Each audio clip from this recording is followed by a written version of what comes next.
I want to let you know a couple of things. I saw some on September 7th, yesterday, one of the mascots, or should I say, one of the leaders of our music scene going back into the 70s, one of the most iconic records that would rock a dance floor, coming out of the Motown Records camp, mixed by Tom Moulton. The artist's name is Carl Bean, and that song was I Was Born This Way. Unfortunately, we all received news that he passed on and is now at a higher place. That song was a very transcending song for the gay movement. And he also was an archbishop of his church out west.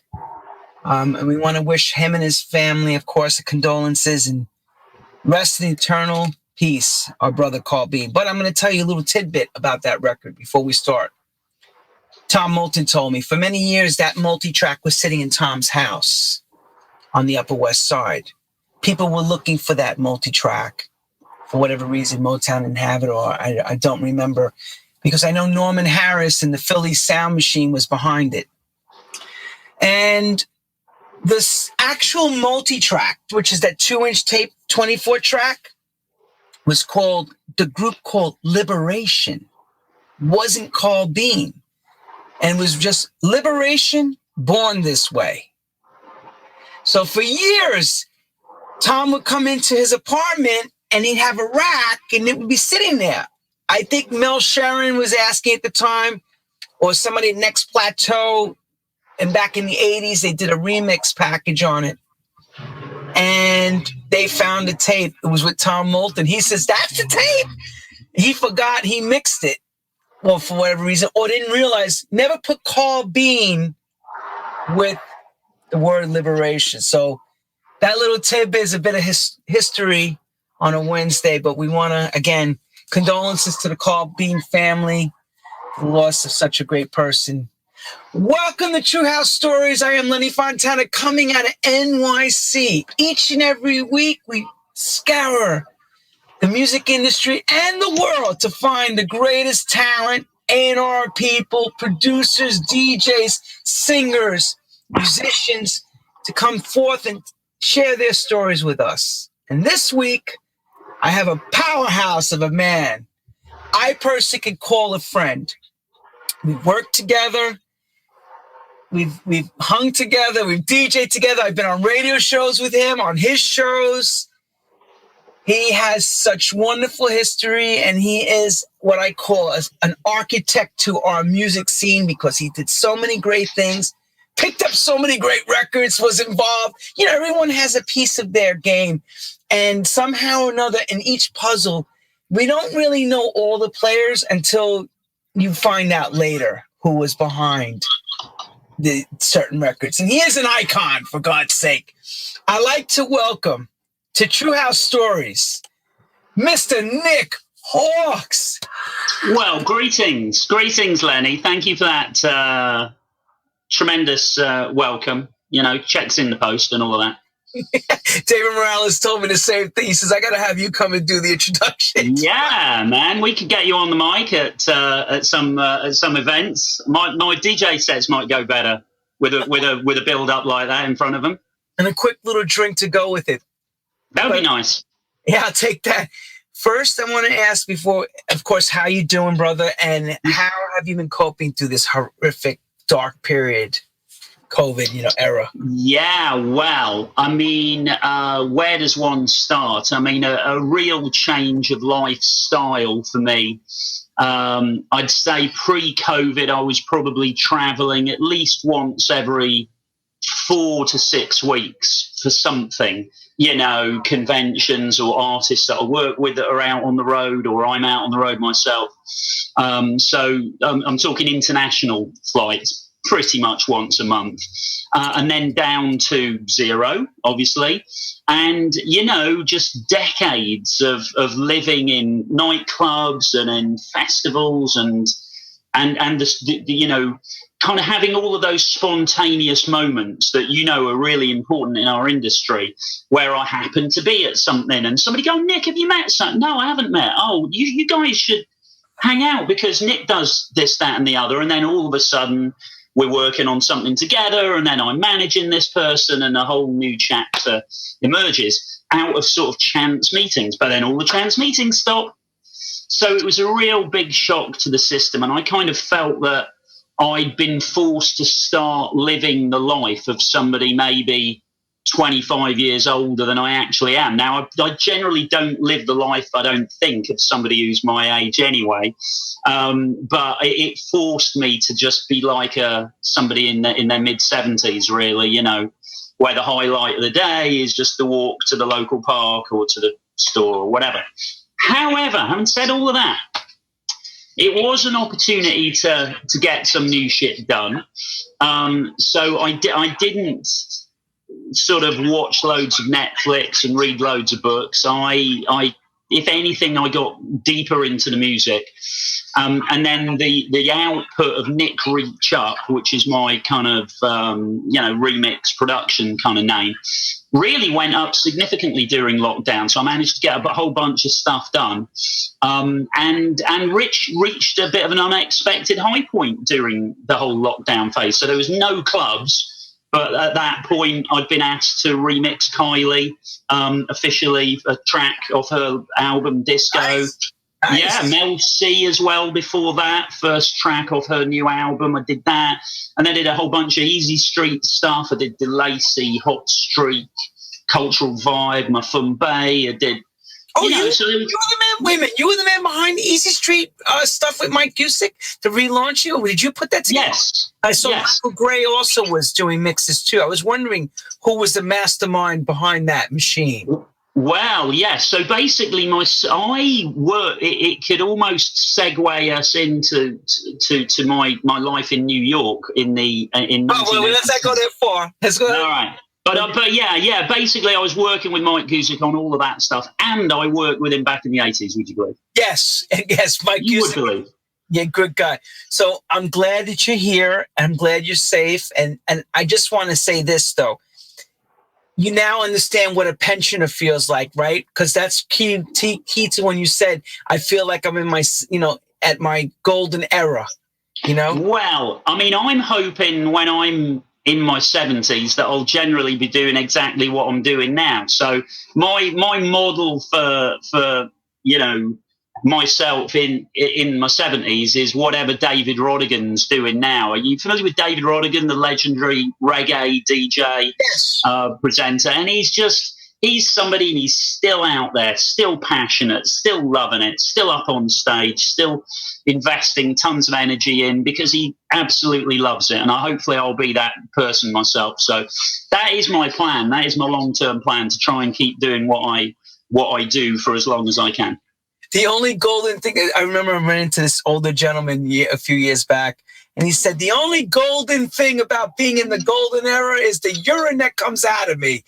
He said, I am not stopping anything. He said, I'm living every day just like I did when I was in my mid-30s. I cracked up laughing. I says, I totally get it. So on that note, there, I want to get started because you have a lot of things to tell us and a lot of history. So as a young lad, yes, wherever part you want to pick it up from, middle school, high school, where does music find you, or how do you find the music? Yeah, well, it found me, really. I don't think that anybody kind of selects the music industry because they think it's going to be a stable career path, or there's a sort of very easy to follow promotion sort of system where you can rise up through it. It's not easy. It's all chaotic, and good things can happen, or things can go really quiet for a long period of time. So it just grabbed me. I loved listening to the radio, the Top 40 Countdown when I was a kid. And in terms of like dance and electronic music, the first thing that grabbed me was there was a DJ called Al Matthews had a show called Discovating on Radio 1. And it was a disco show, probably ran from like 1979 to 80 or something like that, at a guess. So I was young. We're talking 12, let's think, yeah, about 12 years old, maybe just into 13. And then me and my best buddy, Andy Smith, heard this show. And somehow, instead of thinking, we don't understand this music, we both sort of looked at each other and went, we're digging this. This is good, isn't it? Yeah, it is. So we kind of just, we found ourselves as these 12, 13-year-old white kids living in a small town about 15 miles outside of Bristol. And we were the kids who were into like True Cell, Love Injection and Dynasty and Above and Beyond by Edgar Winter. And, these kind of records were exciting us. We were absolutely the oddities of our year group at school for being into this stuff. So we would meet other kids on the bus coming home from Bristol. We'd have a bag of records that we'd bought as 13-year-olds, some cheap, sort of reduced 12-inch dance singles, or whatever, which most people wouldn't know the names of, but we're like, oh, wow, we got the True Cell 12, oh, we've got this Shalimar thing or something. And people would be like, so what have you bought? And we'd just be like, oh, it's just some cheap stuff. I don't even know what it is. I just thought give it a go. We didn't want to come out and go like, yeah, we're into this like Black American dance music. This is what we like. Because it wasn't like cool. It wasn't the dumb thing. And all the kids were into other stuff. Then the passion grew. And then me and my buddy Andy started running mobile disco stuff, where we had a hi-fi from his house and a hi-fi from my house, 2 home hi-fis, 4 speakers, no mixer, and we'd run the parties with the 2 hi-fis. And like he'd be in charge of one hi-fi with like a rotary control, and I'd be in charge of the other one that'd have a up and down fader. And we'd play parties for kids, 9th birthday or whatever. So did you actually get on the microphone? Because I know. Yeah, we did a bit of that. Tony Prince made that kind of famous with the DMC. He would be jumping on the mic. A lot of guys did in those days. They didn't mix. They got on the mic in between, like a true radio DJ. No? We would attempt to do mixes between the 2 hi-fis, but that ain't easy. Mixing between 2 hi-fis. I mean, you're talking 2 sets of headphones. There's no mix. How do you mix when you haven't got a mixer? Well, we tried. So we would try and mix stuff, but it would be like, Andy, fade it down. No, fade yours down. I'm fading up. Fade it down. No, fade it faster because I'm fading. It would be like that. Yeah. Oh God. Well, that's everyone has a starting point. Yeah, that was our starting point. And then we kind of like got to own Andy. I managed to get some proper Citronic turntables, and that meant that we had a bit more of a thing. And I would make the box with the traffic light things in it and paint it, And then so we just did that when we were at school. We were the kids who were, did the discos and stuff. And then we just, grew. That hobby grew and grew. And then by the time I was, let's think, sort of 16, 17, I kind of knew that I wanted to do something either in radio or records. I very much wanted to move to London. So I didn't apply for university in Liverpool or Manchester or Glasgow or any of these places because I thought, I don't want to be in these cities. I want to be in London where all the record labels are, man, and where Radio 1 is and, and where there's more gigs and the best clubs and all this kind of stuff.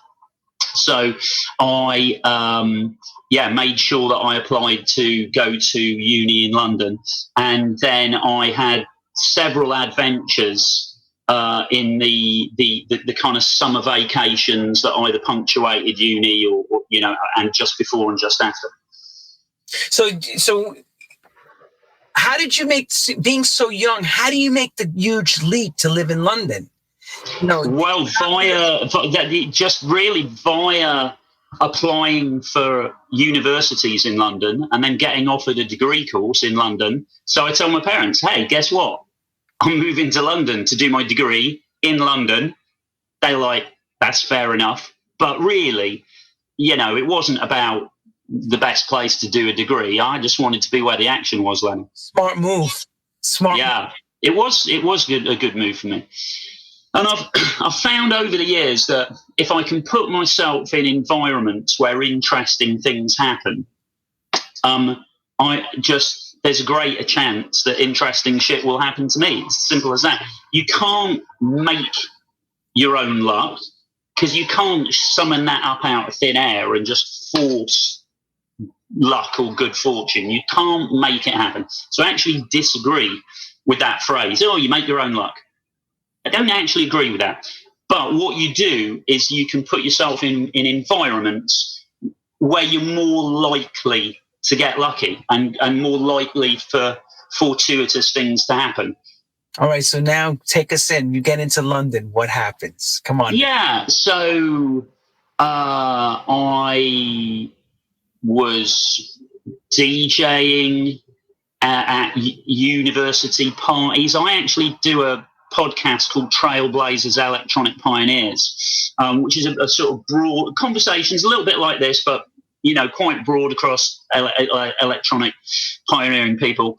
And funnily enough, one story, a little anecdote I'll tell you now, I was able to recount during the Fatboy Slim episode. So me and Eddie interviewed Fatboy Slim, and we're down in his house in Brighton.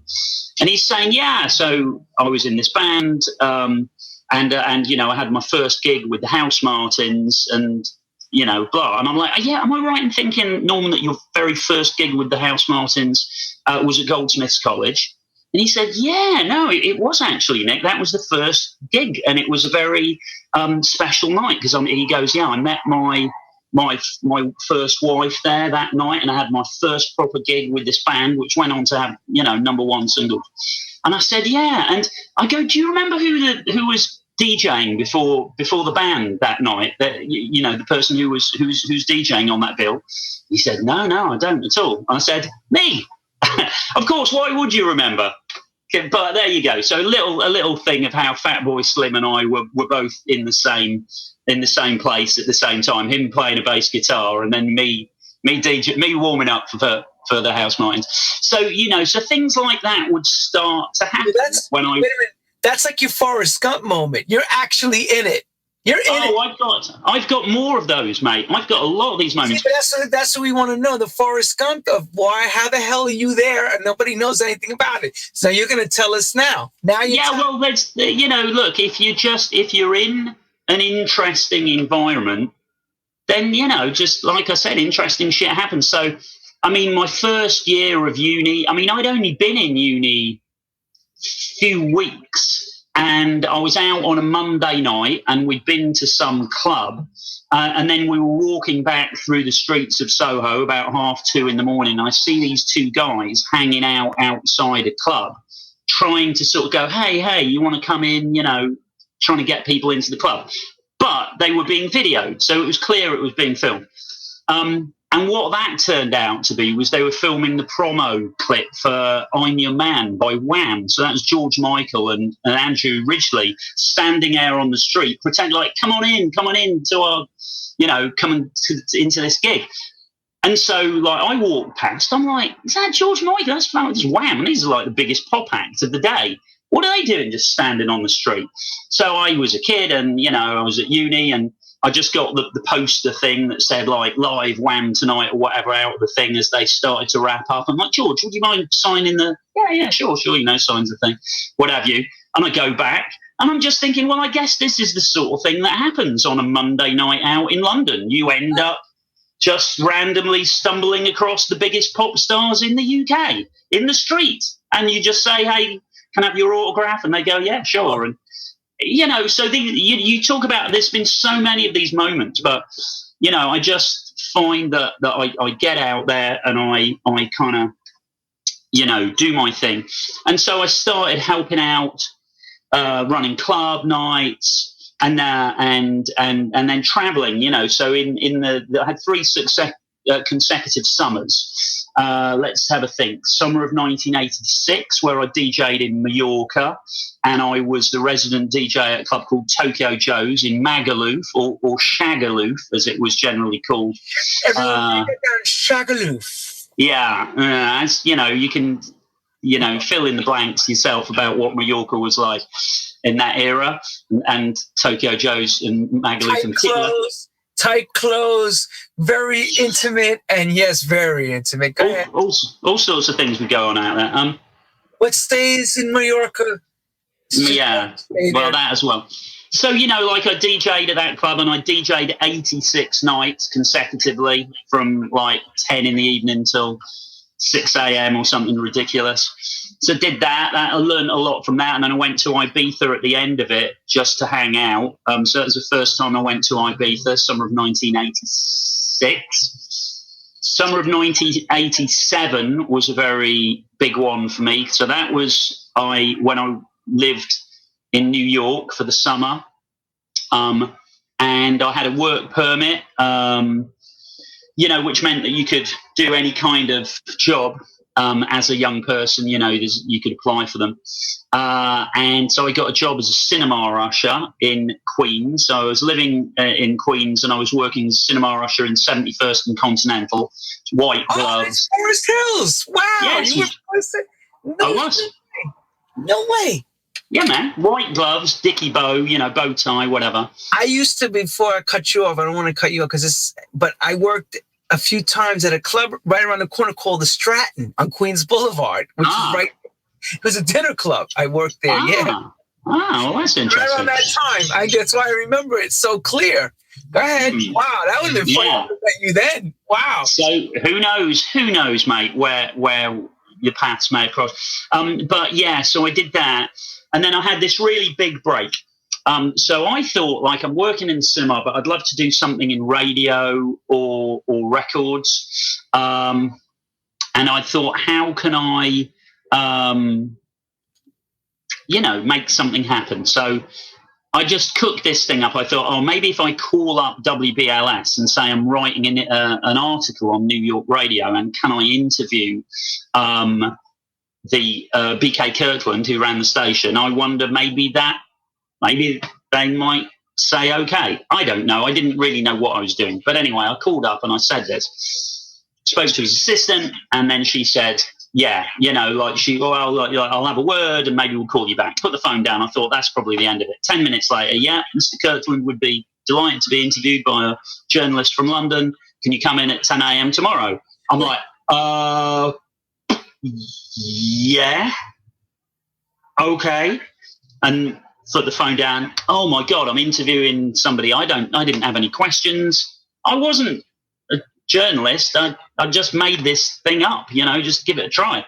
But then I've got to find some questions because I actually have got an interview to do. So I go in the next day, hang out, do the interview, and then I get shown around the station, and end up in the sort of programming area, and there was a very friendly lady called Francine Cruz who would kind of helped out, and the general vibe was like, what are you doing this summer? I'm like, I'm working in a cinema in the evenings, but I'd like to try and ideally get an internship or something in a record label or radio or whatever. Okay, she goes, okay, well, do you want to just file these records away and then phone up this list of stores because we compile a chart? And yeah, sure, I'm happy to do that. Do all of that, gets to the end of the day, and she says, okay, well done, Nick.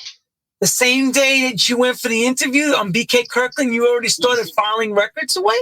Yes, same day. Wow. Yes. So and then at the end of that, she said, so well, thank you, Nick. That was really helpful. I'm like, wow, no, thank you for giving me a chance to sort of understand what goes on behind the scenes. I really appreciate it. So she goes, same time tomorrow, 10 o'clock tomorrow? And I go, what? And she goes, basically, you're our new intern if you want to be. Oh, wow. And I said, wow. I said, I never realized there was like a gig available. And they said, well, no, we needed somebody to help out, and here you are. And you seem to be a good kid, so you got the gig if you want it. And I said, of course, I would love to. So then I became an intern at WBLS, summer of 1987. I was just a young kid going to the stores, buying the sodas, sandwiches. Marley Marl, what do you want for lunch? Yeah, get me a this and that, and I'll have a can of that. Okay, Marley, no problem, and Bobby Condas, what do you want? Okay, you want to, yeah, I'll get you some potato chips. Yeah, absolutely. You know, and I'll run down and I'll bring the stuff back and I'll tidy the shit up. And then there's something amazing happened, Lenny. The plugger from Epic came in and said, hey, we've got a new Michael Jackson album gonna drop. We've got a boat, like a yacht that's going around Manhattan. You know, there's going to be great food. His music's going to be incredible. Who wants to go to this launch event of the new Michael Jackson album? So I'm sort of sitting there and I sort of go,